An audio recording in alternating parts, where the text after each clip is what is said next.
हमारा जो प्यारा सा टॉपिक है मैक्सिमम और मिनिमम सेपरेशन वाला, उस पर कुछ न्यूमेरिकल डिस्कस कर लेते हैं, ठीक है। और हम जो भी डिस्कस करेंगे मैं फोर्थ अप्रोच के थ्रू ही आंसर निकालने की कोशिश करूँगा, ठीक है। आप बाकी किसी अप्रोच की हेल्प से आंसर निकाल सकते हो, मुझे कोई आपत्ति नहीं है, ठीक है। अब इस प्रॉब्लम को देखते हैं। यहाँ पे गिवन है कि ए और बी दो पार्टिकल है।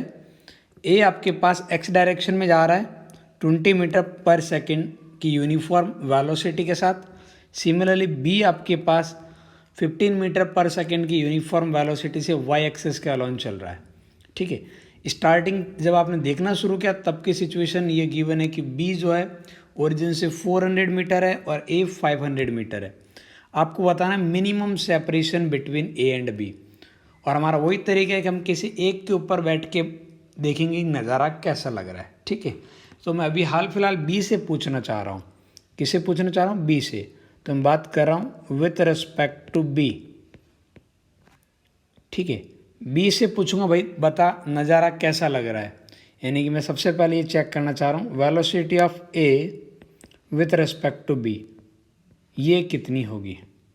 देखो भाई डायग्राम देखो, मैं वेक्टर फॉर्म में ऐड करता हूँ। ये मान लेते हैं कि ए की वेलोसिटी का वेक्टर है, ठीक है। ये बी की वेलोसिटी का जो वेक्टर यहाँ पे होगा इस तरीके से, ऐसे ही होगा। बी की वेलोसिटी का वेक्टर आपके पास वी बी। मुझे इसको उल्टा करना है, माइनस वी बी करना है, तो मैं इसे ऐसा बना दूंगा, ठीक है। तो ये हो जाएगा माइनस का वी बी। अब मुझे इसे वी ए के साथ ऐड करना है, तो ये लो, ये आपके पास V minus of V B. इसकी न्यूमेरिकल वैल्यू नेगेटिव नहीं है भाई, ये वेक्टर फॉर्म में मैं लिख देता हूँ minus V B vector. Numerical value तो वी बी वैक्टर और माइनस वी बी वैक्टर की एक जैसी होगी। तो ये नंबर मैग्नीट्यूड वाइज यदि आप इसे 20 मान रहे हो तो ये आपके पास 15 ही होगा, ठीक है। अच्छा देख लेते हुए रिजल्टेंट किधर आएगा। अच्छा रिजल्टेंट को लेके मैं बड़ा यहाँ पे थोड़ा सीरियस हो रहा हूँ, आप देखिएगा मैं क्या बात बताना चाह रहा हूँ। इस तरीके से हमारे पास है एक वेक्टर 20 मैग्नीट्यूड का, तो दूसरा वेक्टर इस तरीके से 15 मैग्नीट्यूड का, बराबर है। तो रिजल्टेंट कहीं ऐसा आएगा। फोकस कीजिए भाई रिजल्टेंट पे, ये रिजल्टेंट इतना आएगा और इसकी न्यूमेरिकल वैल्यू आप निकाल सकते हो। और सपोज ये रिजल्टेंट ऐसे थीटा एंगल बना रहा है, देखते रहिए। तो आप बोल सकते हो कि जो टेन थीटा होगा, जो टेन थीटा की न्यूमेरिकल वैल्यू होगी that can be written as 15/20। तो 15/20 को मैं आप चाहो तो 3/4 भी लिखा जा सकता है। अच्छा मैं इसमें इतना इंटरेस्टेड क्यों हो रहा हूँ कि ये पहले मैं थीटा क्यों निकाल रहा हूँ, क्योंकि जो रिजल्टेंट वेक्टर होगा ना भाई, देखिएगा मैं यहाँ बता रहा हूँ, ये इन दोनों का रिजल्टेंट वेक्टर ये कैसे जाएगा, इधर से जाएगा बी के ऊपर से या नीचे से। ये इंटरेस्टिंग केस है, ये मुझे चेक करना। आप समझ पा रहे हो, ये इस तरीके से कुछ होगा, मैं रफ डायग्राम की बात कर रहा हूँ अभी भी, या ऐसा कुछ होगा, ये अभी मुझे पता नहीं है, ये मुझे चेक करना चाहिए। इस वजह से मैंने थीटा निकाला है। अच्छा इन दोनों को ज्वाइन करने वाला ये जो डायरेक्ट है ना, एक सेकेंड के लिए इस पाथ की बात कर लो भाई, ये वाला एंगल कितना है। यदि इस एंगल से हमारा ये वाला थीटा, इसको एक सेकेंड में अल्फ़ा मान लो, तो मैं लिख सकता हूँ tan अल्फ़ा की जो वैल्यू रहेगी ना दैट इज़ 400 डिवाइड बाई 500। ये लिखोगे यानी कि 4/5 0.8 और 3/4 कितना होता है अप्रोक्सीमेटली, दैट इज़ 0.77। तो अल्फ़ा की वैल्यू कहीं ना कहीं थीटा से बड़ी है, यानी हमारा थीटा अल्फ़ा से छोटा है। जैसे ही मुझे इस बात का एहसास हो गया कि थीटा की वैल्यू अल्फ़ा से छोटी है, तो अब मुझे पता चल गया कि ये जो वेलोसिटी वेक्टर है ना बी ए का बी के रिस्पेक्ट में, ये इस तरीके से कुछ पास होना चाहिए, बराबर है। मुझे नहीं पता एग्जैक्ट कहाँ से होगा, मैंने रफ सा बना दिया कि इस लाइन के थ्रू कहीं जाएगा। यानी कि ये लाइन क्यों दिखा रहा हूँ मैं, ये पिंक वाली लाइन ये बता रही है कि बी को लग रहा है कि भाई हम तो दुनिया के सबसे सीधे साधे इंसान हैं, हमेशा रेस्ट पे रहते हैं, और ये जो नालायक ए है ये स्ट्रेट पाथ के थ्रू, इस पिंक वाले पाथ के थ्रू ऐसे जा रहा है। अच्छा, अब एक पॉइंट से एक लाइन की जो मिनिमम सेपरेशन है उसका तरीका क्या होता है, हम उस पॉइंट से उस लाइन पे परपेंडिकुलर ड्रॉ कर देते हैं। तो हम वही काम करने वाले हैं, यहाँ पे इस तरीके से एक परपेंडिकुलर ड्रॉ करेंगे, ठीक है। और ये जो लाइन है वही मेरा आंसर है, बराबर है। अच्छा देखते रहिए भाई, ये वाला जो एंगल है ना पिंक वाली लाइन के साथ, इस एंगल को यदि मैं थीटा बोल दूँ तो ये वाला एंगल 90 माइनस थीटा हो जाएगा, इधर वाला एंगल भी 90 माइनस थीटा होएगा, और अगेन ये वाला एंगल थीटा हो जाएगा। बोलो इस बात का एहसास हुआ कि नहीं, जो मैंने डबल लाइन बनी है वो वापस से थीटा हो जाएगा। तो मेरा जो आंसर आएगा ना, सपोज में इतनी सी जो लेंथ है, दूसरे कलर में दिखा देता हूँ, ये है लेंथ, इसे सपोज में इतनी सी लेंथ को y मान लो, तो मेरा जो आंसर होगा that answer can be written as y का इधर कंपोनेंट, ठीक है, y cos थीटा। तो मेरा आंसर होगा y cos थीटा। अभी तो मुझे हाल फिलहाल y की वैल्यू नहीं पता, cos थीटा हालांकि पता मेरे को। क्या आप बात करो सर, tan थीटा है 3/4, तो cos थीटा नहीं निकाल सकते क्या? अभी निकाल लोगे ना। cos थीटा कितना होगा बताओ फिर। cos थीटा की वैल्यू हो जाएगी आपके पास 4/5।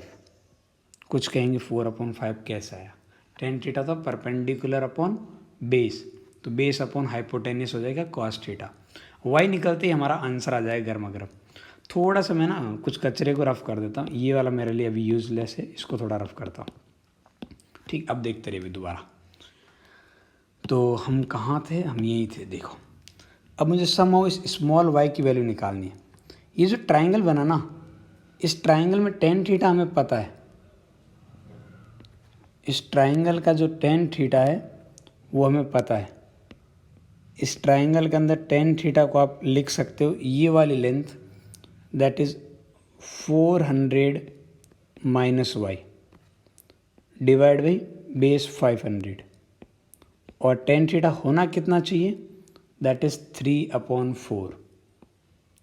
ये 3/4 tan थीटा कहाँ से मिला मुझे, रिजल्टेंट ये जो रिलेटिव वेलोसिटी है ना उसका एक्स एक्सिस के साथ जो एंगल है वहाँ से पता चला, ठीक। इस ट्राइंगल से पता लगा, मैं ये बोल रहा हूँ भाई, जो मैंने डबल राइट का निशान लगाया भाई। इसे क्रॉस मल्टीप्लाई करके यदि आप y को कैलकुलेट कर सकते हो क्या, y को कैलकुलेट कर सकते हैं ना।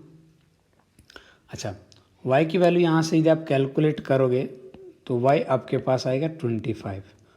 आपको ये बोलना कि सर y 25 कैसा है, इतना तो टैलेंट है ही आप लोगों में। जैसे ही y की वैल्यू मिली उसे आप यहाँ रख दो, तो y की वैल्यू 25, y 25 रखते हैं, आपका आंसर कितना आ जाता है 20 मीटर। एहसास हो रहा है, तो आपका आंसर है 20 मीटर। वैसे ज़्यादा कैलकुलेशन नहीं करनी पड़ती है इस फोर्थ मेथड के अंदर। बाकी जो भी हमारे कैलकुलेशन के तरीके हैं उनसे भी आंसर आता है, लेकिन थोड़ा आप समझ रहे हो टाइम लग जाता है और काफ़ी कुछ लिखना पड़ता है, और हम तो है आलसी।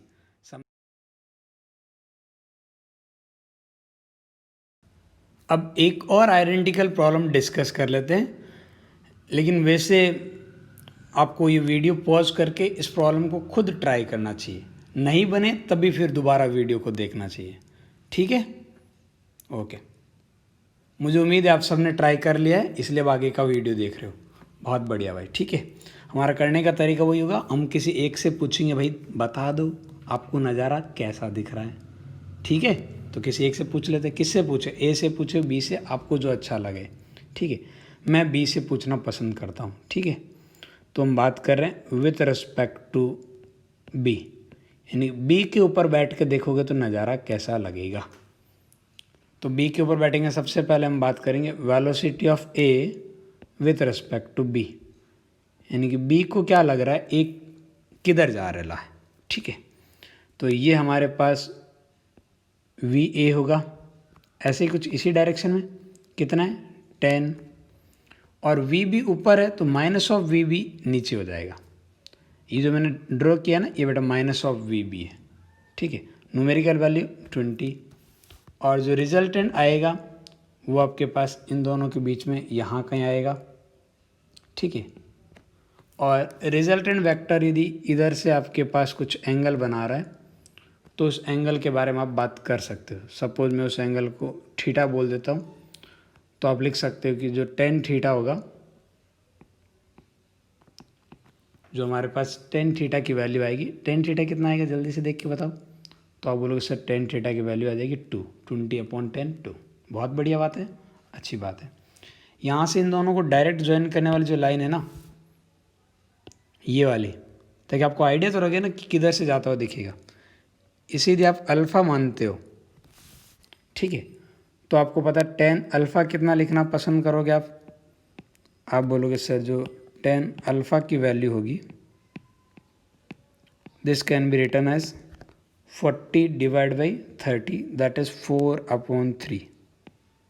अब जो थीटा है वो अल्फ़ा से बड़ा है, तो इस बार हमारे पास जो ए पार्टिकल है वो इस तरीके से कुछ जाता हुआ दिखाई देगा। इस बार नज़र अलग रहा, देखिए भाई, ये हमारे पास एंगल थीटा होगा।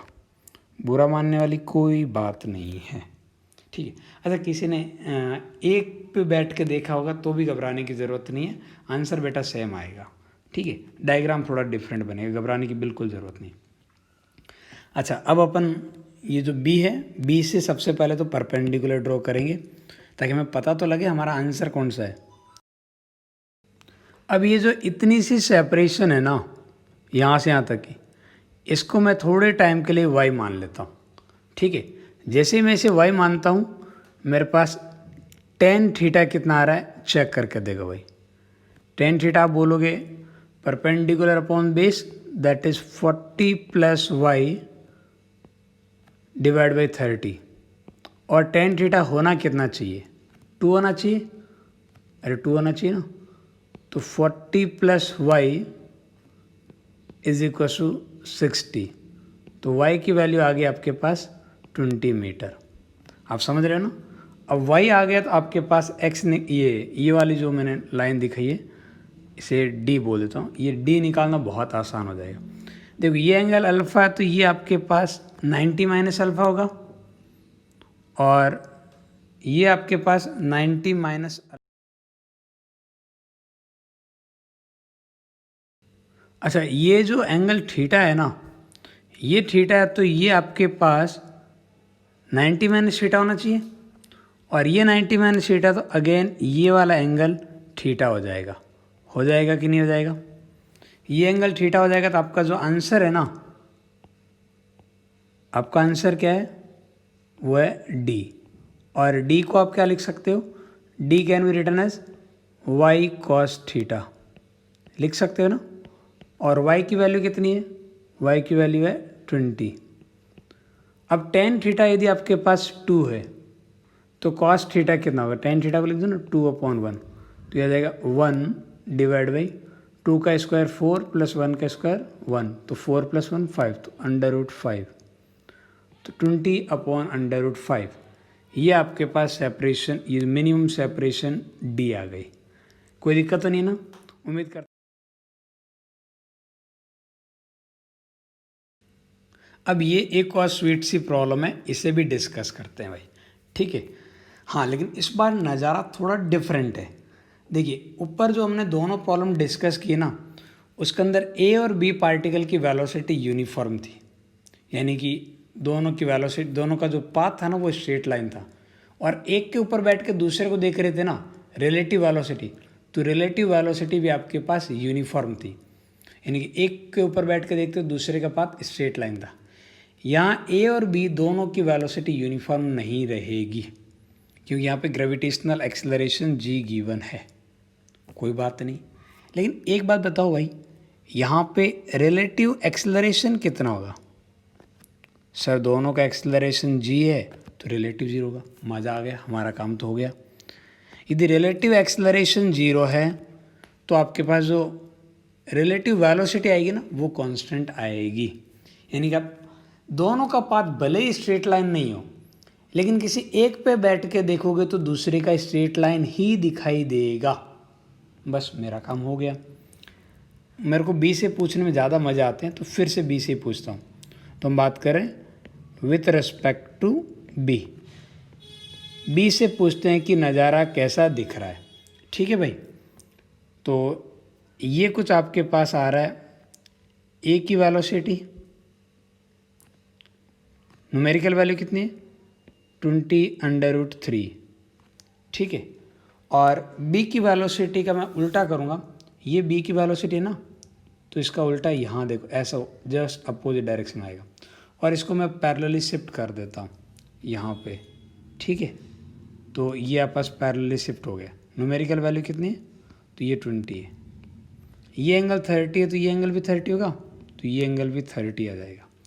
तो इन दोनों के बीच का एंगल कितना हो गया 90 हो गया। तो ये ऐसा कुछ स्ट्रक्चर बन रहा है आपके पास एकदम 90 डिग्री पे। भाई नज़ारा देख लेना रिजल्टेंट किधर आएगा, क्योंकि ये काफ़ी मतलब इंटरेस्टिंग पार्ट है। यहाँ बहुत सारे लोग गड़बड़ करेंगे तो रिजल्टेंट कुछ ऐसा आएगा। कुछ लोग बोलेंगे सर ये तो हॉरिजॉन्टल लाइन आ गई। अबे रुक जाओ, इंतज़ार करते हैं, सब्र का फल मीठा होता है। कोई बात नहीं, एक काम करो, मैं चेक कर लेता हूँ कि भाई ये एंगल कितना है। चेक करें, मैं इसको थीटा मान लेता हूँ, ठीक है। तो बोलो बेटा tan थीटा कितना होगा। सर क्या बात है, tan थीटा हो जाएगा आपके पास 20/20√3 यानी कि 1/√3। थीटा की वैल्यू कितनी आ गई 30 डिग्री। अब आराम से देखिएगा, जल्दबाजी बिल्कुल नहीं करते। ये थीटा मैंने किसके साथ मेज़र किया जरा चेक करके बताओ बेटा। तो ये 20√3 वाली लाइन के साथ मेज़र हुआ है, यानी कि जो ये वाले जो स्ट्रेट लाइन आएगी ना वो इसके साथ 30 डिग्री एंगल बनाएगी। तो वो निकलेगी कैसे आप वो देख लो भाई। यहाँ बहुत सारे लोग गड़बड़ कर देते उस डायग्राम को देख के, तो वो ऐसे निकलेगी, ये वो पाथ होगा। इधर से यदि 30 डिग्री एंगल है, ये एंगल आपके पास 30 डिग्री है, टोटल 60 है तो ये भी 30 हो गया। अरे बुरा तो नहीं मानोगे ना, मैं से भी 30 बोल दूँ तो आप कहाँ घबराओगे, ठीक है। अब बात करेंगे परपेंडिकुलर की। कोई बात नहीं, परपेंडिकुलर की भी बात कर लेते हैं। बी तो हमारा हमेशा ये मानता है कि मैं तो सबसे सीधा साधा इंसान हूँ, हमेशा रेस्ट पे रहता हूँ। तो यहाँ से मैं एक परपेंडिकुलर ड्रॉ करता हूँ, ठीक, ऐसे कर दिया, कोई बात नहीं। तो ये हमारे पास आंसर होगा डी मिनिमम। कोई दिक्कत तो नहीं है ना। अरे बोलो, तो जो डी मिनिमम है उसको आप डायरेक्टली लिख सकते हो ना। इस ट्रायंगल से देख के बताओ बेटा, इस ट्रायंगल से देख के बताओगे तो आप क्या लिखोगे। ये जो आपके पास ट्रायंगल बन रहा है जिसमें एक पिंक लाइन है, एक ये वाली वाइट लाइन है, ठीक है, और एक ही डी मिनिमम है। ये मिलके इस ट्रायंगल के अंदर मेरे को ये वाली लेंथ पता है तो ये हो जाएगा परपेंडिकुलर, और ये वाली लाइन पता है तो ये आ गया आपके पास हाइपोटेन्यूस। परपेंडिकुलर अपॉन हाइपोटेन्यूस की बात करें तो ये होता है हमारे पास साइन थीटा, होता है कि नहीं होता। तो ये आ जाएगा आपके पास साइन थीटा, थीटा बोले तो 30 डिग्री। और साइन 30 कितना होता है, साइन 30 होता है 1/2। अब बता दो बेटा डी मिनिमम कितना आ गया। अरे जल्दी बोलो अब तो, 20/2 दैट इज़ 10 मीटर। तो डी मिनिमम की वैल्यू आ गई 10 मीटर। अब भाई तुम इक्वेशन लगाना, जो करना है कर लेना, यानी कि अप्रोच 1 2 3 में से कुछ ट्राई करने की इच्छा हो तो। अदरवाइज ये 4 वाली मस्त है एकदम। क्या गलती हो सकती है मैं पहले बता देता हूँ कि जो वेलोसिटी ऑफ बी आ रही है ना ए के रेस्पेक्ट में, कुछ लोगों को लगेगा सर ये तो हॉरिजॉन्टल लाइन है और बी के अंदर से पास हो जाएगी तो मिनिमम सेपरेशन 0 हो जाएगी। तो नहीं होगी, ऐसी गलती से भी नहीं करनी चाहिए, समझे ना। अच्छा कोई यहाँ पूछ लेता सर मिनिमम सेपरेशन तक आने में कितना वक्त लगेगा। तो ये जो वेलोसिटी ऑफ बी आ रही है ना ए के रेस्पेक्ट में आ रही है ना, तो फिर मैं पहले ए इसे पी लेता हूँ। तो आपका वो टाइम जो निकालना होगा ना, तो टाइम मैं लिखूँगा ये जो लेंथ ए पी है divide by speed of B with respect to A, ठीक है। इस तरीके से आंसर आ जाएगा। ए पी निकाल सकते हो ना, क्यों नहीं, बिल्कुल निकाल सकते हैं, कोई आपत्ति वाली बात ही नहीं है। तो और ये कैसे निकालेंगे, इस ट्राइंगल से इन दोनों का रिजल्टेंट। भाई ये कैसे निकालेंगे इन दोनों को रिजल्टेंट ना, दो वेक्टर 90 डिग्री पे √a² + b² आ जाएगा, कोई दिक्कत। एक हल्की सी डिफरेंट प्रॉब्लम है, ठीक है, हल्की सी डिफरेंट। यहाँ पे बस मिनिमम सेपरेशन पूछने के बजाय वो पूछ रहा है कि भाई टाइम बताओ जब सेपरेशन आपके पास मिनिमम होगी। कोई बात नहीं, हमारा काम तो यही है, एक से बैठ के दूसरे से बात करेंगे। अच्छा अगेन देखो यहाँ पे एक्सेलरेशन गिवन है, इसका मतलब दोनों का मोशन अंडर ग्रेविटी हो रहा है, दोनों का पाथ स्ट्रेट लाइन नहीं है, लेकिन फिर भी यदि किसी एक पे बैठ के दूसरे को देखा जाए तो नज़ारा एकदम स्ट्रेट लाइन का रहेगा। रीज़न सर नॉर्मल सी बात है, जो रिलेटिव एक्सेलरेशन आएगा, एक्सेलरेशन जीरो नहीं आएगा, रिलेटिव एक्सेलरेशन देखा जाए तो वो जीरो होगा, तो रिलेटिव वेलोसिटी कांस्टेंट होनी चाहिए। रिलेटिव वेलोसिटी कांस्टेंट मतलब एक के रेस्पेक्ट में दूसरे का पाथ स्ट्रेट लाइन होना चाहिए। अच्छा इस बार आपका मन रखने के लिए मैं ए से बैठ के बात कर लेता हूँ, ठीक है। तो हम बात कर रहे हैं विथ रेस्पेक्ट टू ए पे बैठ के देखते हैं कि भाई नज़ारा क्या है। तो सबसे पहले मैं निकालूंगा velocity of B with respect to A, ठीक है। इस पे फोकस करो भाई, ये आपके पास बी की वेलोसिटी तो दी है, तो माइनस ऑफ ए यहाँ ऐसे लिख दूँ, देखो मैंने एंगल उल्टा बना दिया। अच्छा ए और बी की दोनों की स्पीड इक्वल है भाई, तो इसकी भी न्यूमेरिकल वैल्यू वी ही रहेगी। डायरेक्शन आप समझ रहे हो ना, डायरेक्शन की बात अलग है, वरना स्पीड दोनों की एक जैसी ही है, कोई दिक्कत तो नहीं है ना यहाँ तक। अच्छा मैं मान लेता हूँ कि इन दोनों के बीच का जो एंगल है ना, ये वाला एंगल, ये मैं थोड़ी देर के लिए अल्फ़ा मान लेता हूँ। तो दो वेक्टर इक्वल मैग्नीट्यूड के अल्फ़ा एंगल पे, तो यदि आपको रिजल्टेंट चेक करना है, ठीक है, इसकी न्यूमेरिकल वैल्यू यदि आपको चाहिए, तो दो वेक्टर यदि अल्फ़ा एंगल पे, तो रिजल्टेंट कितना आता है 2 टाइम्स किसी एक वेक्टर की numerical value multiply by cos दोनों के बीच का एंगल का आधा, दैट इज़ अल्फ़ा बाई 2। अपन इस तरीके से रटा होगा 2a cos थीटा बाई 2, ठीक है। फिर भी किसी को यदि दिक्कत है कि फॉर्मूला कैसे डिराइव हो, आप देख लो, दो वेक्टर इक्वल मैग्नीट्यूड के हो और थीटा एंगल पे, तो रिजल्टेंट आता है 2a cos थीटा बाई 2। मैंने वहाँ से डायरेक्ट ये रिजल्ट लिख दिया है, बहुत बढ़िया है।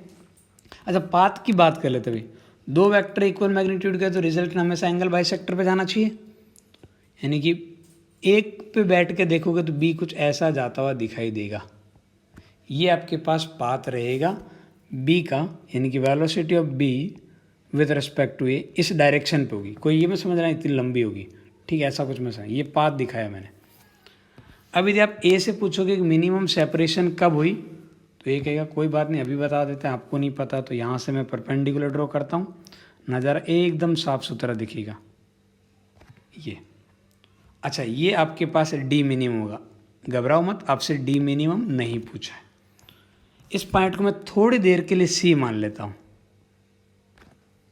ठीक है। अब देखना ए को लग रहा है, ए को सिर्फ लग रहा है कि मैं रेस्ट पे हूँ, और जो बी है ना वो इस पाथ पे, पिंक वाले पाथ पे जा रहा है। कितनी स्पीड से जा रहा है, तो वो जा रहा है 2a cos अल्फ़ा बाई 2 से, इतनी स्पीड से जा रहा है। अच्छा वो सी पे जब पहुँचेगा तो सेपरेशन मिनिमम होगी, तो मैं लिख सकता हूँ जो टाइम होगा ना, टाइम t, उससे आप लिख सकते हो कि लेंथ बी सी, ये लेंथ कितनी कवर करे, ये लेंथ को कवर करना है और कितनी स्पीड से कवर होगी, that is speed of B with respect to A. या फिर ये बोलना ज़्यादा बढ़िया रहेगा, the magnitude of velocity of B with respect to A, ठीक है। स्पीड को डायरेक्ट रिलेटिव ले लोगे तो आपका ज़ीरो आ जाएगा, इस बात का ध्यान रखें, ठीक है। तो ये नज़ारा रहेगा।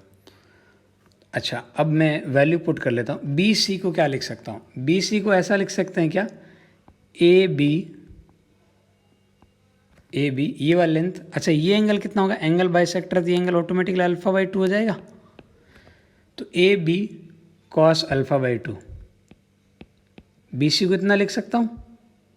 अब आपके पास रिलेटिव स्पीड कितनी है, that is 2v cos alpha by 2, तो कॉस अल्फ़ा बाई 2 ऊपर नीचे कैंसिल आउट हो जाएंगे, और हमारा जो टाइम है वो कितना आ जाएगा, ए बी बोले तो small h divide by twice of v। देख लो भाई कितनी जल्दी आंसर आ गया और कितना प्यारा आंसर आया है, दिखने में सुंदर लग रहा है ना, मस्त। कोई है जिसको नहीं लग रहा है, अब आपकी शक्ल